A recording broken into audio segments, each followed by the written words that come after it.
Sentire Media.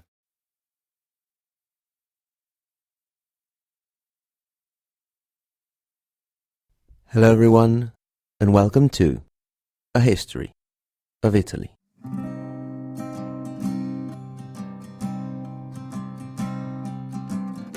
Special Episode 5, The Massacre of Monte Sole.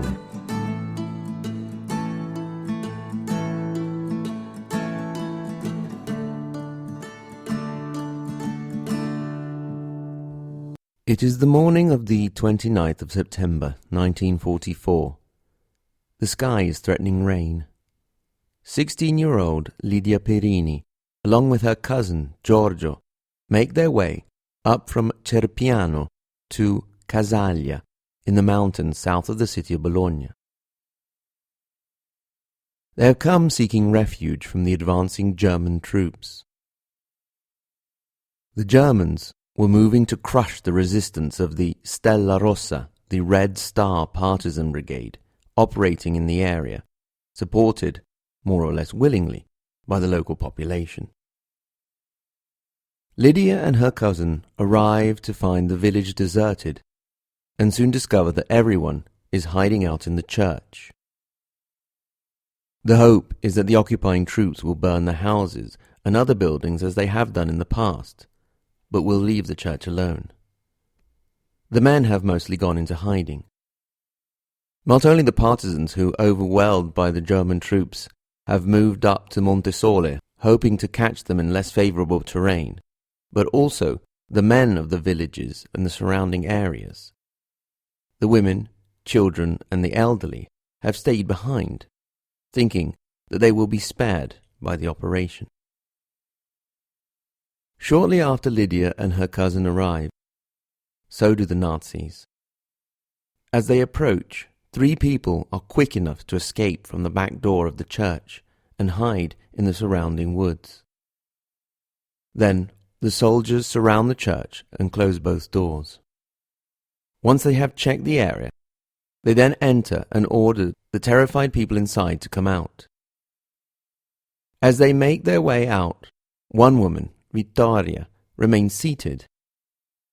The soldiers grow impatient and shout at her to get moving. They kick the chair out from under her. She falls to the ground, and when she starts shouting for help, one of the soldiers pulls out a pistol and kills her. Vittoria did not move because she was paralyzed. She is the first victim of the massacre of Monte Sole. At this point, the priest, Don Ubaldo Marchioni, who has gone back in the church to help the paralyzed woman, starts to argue with the soldiers. He moves to take out the ciborium, which holds the hosts, the wafer used in the Holy Communion, which the church rules require to be taken away if the church is in danger. That is when the soldiers open fire and kill Don Marchioni.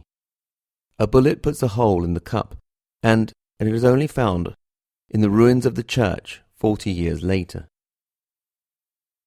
The priest was among the 5 other men of the church that died in those fateful days.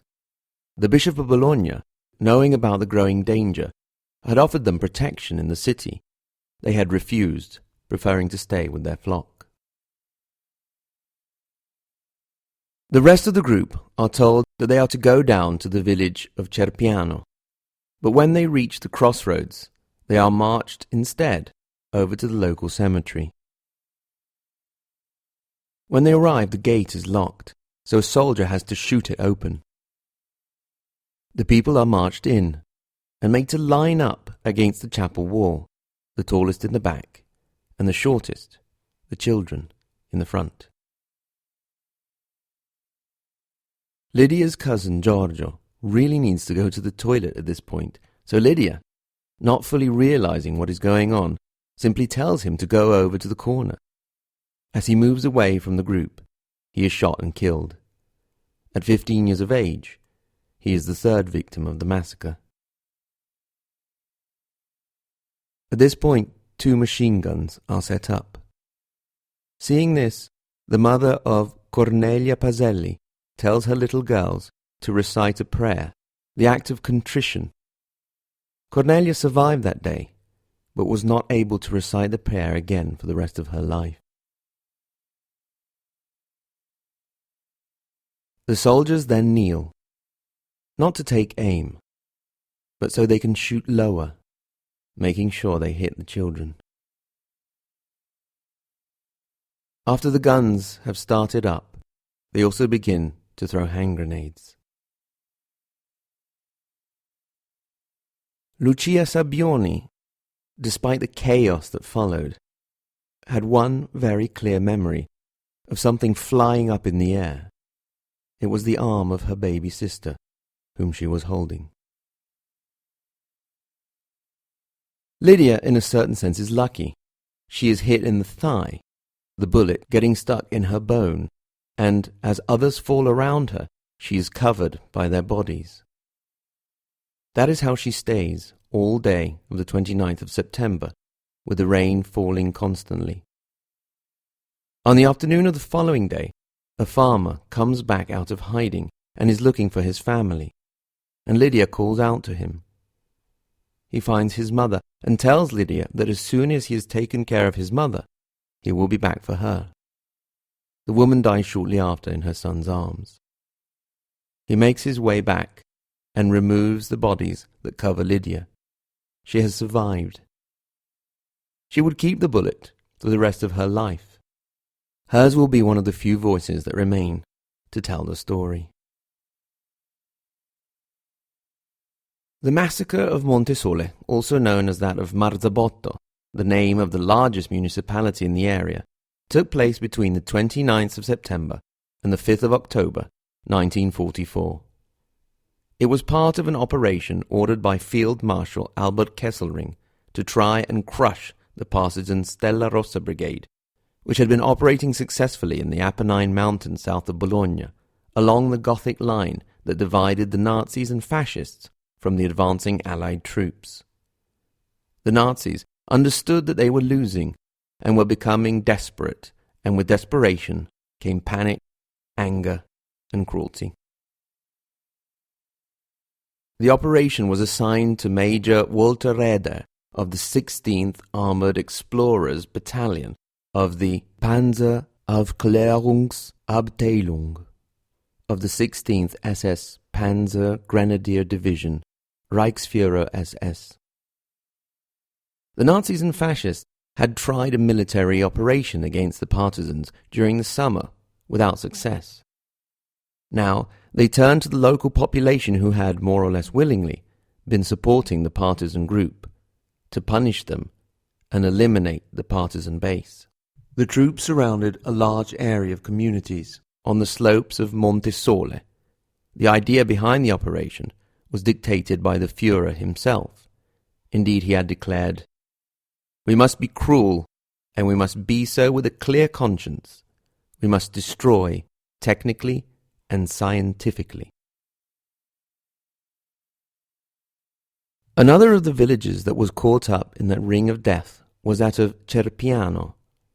In this case, it was the Nazis who rounded up the inhabitants of the village, leading them away from their homes and taking them all to the local church, where they shut them in. Shortly after that, a soldier opened the door and told the people inside that soon they would be dead. A few minutes later, an object crashed through the window of the church and exploded inside. Those that were killed instantly were lucky. The people there started to scream. They continued to do so, with the screams turning into groans that grew more and more quiet as the day drew on, and moved into the night.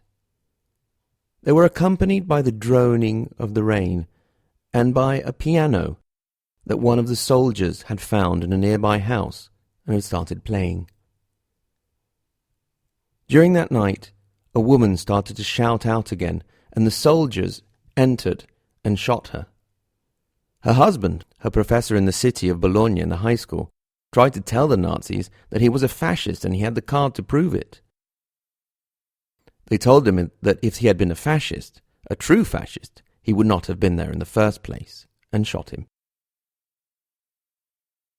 The next morning, the remaining survivors were also put out of their misery, and their necklaces, bracelets, rings, and golden teeth were collected and taken away by the soldiers. We know about the events here thanks to one of the three survivors, a nun called Antonietta Benni. The soldiers had felt her cold hand and thought she was dead. The other two survivors were a girl of 7, who was overlooked since she was wrapped up in a shawl, and a boy of 9, who was covered up by the body of his mother. There were many other episodes in other villages in which people were killed in over 100 different locations. Sometimes up to about 100 a time, like in the cemetery of Casaglia. Others in just 1s or 2s.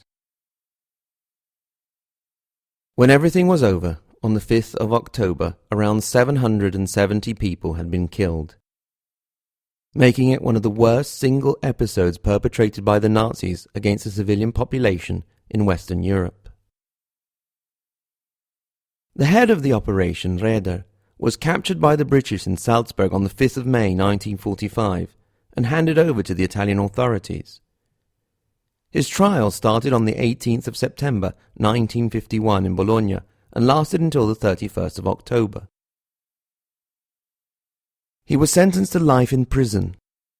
In 1967, a letter to the community of Marzabotto arrived asking for forgiveness for the SS commander. With a vote of 282 to 4, it was refused. He was later released on the 23rd of January 1985 and denied ever sending the letter, claiming that his lawyer had done it. He died on the 2nd of May 1991. The massacre has not been forgotten. There are many streets and many towns as far away as Venice that bear the name of Martiri di Marzabotto, Martyrs of Marzabotto. There is a great memorial in Marzabotto now, on a beautiful hill overlooking the Po Valley, and many others in the areas in which the killings took place. Marzabotto was also in the news relatively recently. It was during a football match in one of the minor leagues. One of the players of the visiting teams, a certain Eugenio Maria Luppi, scored a goal, and to celebrate, he went over to the home team fans, raised his hand in a fascist salute, and showed the shirt that he had under his jersey, a T-shirt of the Italian Social Republic, Mussolini's puppet regime. Luckily, he was kicked off the team and not allowed to play for almost a year. Unfortunately, now he is back on another team. I mentioned his name so you could think about him in these next few days, as a symbol of what certain groups of people try to do with history. Eugenio Maria Luppi. That is his name. Unfortunately, he is only one of many. For those who point to the fact that the massacre was perpetrated by the Nazis to make the point that the fascist regime wasn't that bad, it is important to remember that many of the soldiers on those days spoke Italian. They were the soldiers of the Italian Social Republic, and they had led the SS there as guides. On the 17th of October 1945, and on the 30th of September 1946 in Bergamo, the fascists involved were found guilty in court. What is remembered today could be forgotten tomorrow, and it could become easier for people who say, the fascists weren't that bad. Mussolini may have made some mistakes, but he also did good things. That is why it is our job, mine and yours as listeners and lovers of history, real, true history, to not let that happen, and to keep the memory alive. C'è un tempo scandito dal sole che ci lascia senza parole. C'è un tempo per ogni destino, a pareggio di ogni dolore. Un tempo scandito dal sole, un tempo per ogni destino. Poi c'è un tempo di ogni illusione che dura più a lungo nel cuore, che ci lascia il sapore del pane e del miele, il sapere del fare, che ci lascia il calore del fuoco,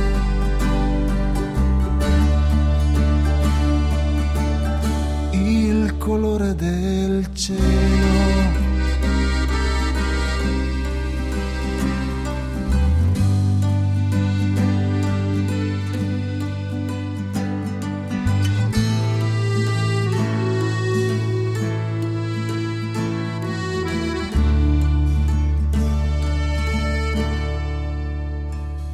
Il tempo scandito dal sole può illuminare lacrime di sale.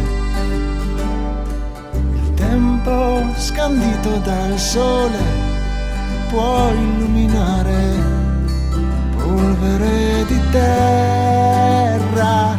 C'è un tempo per ogni destino, è un tempo di ogni illusione, ma il tempo scandito dal sole illumina lacrime come diamanti e polvere come polvere d'oro. C'è un tempo per ogni destino, è un tempo di ogni illusione, ma il tempo scandito dal sole ci lascia senza parole. Il tempo scandito dal sole ci lascia senza parole. Il tempo scandito dal sole ci lascia senza parole.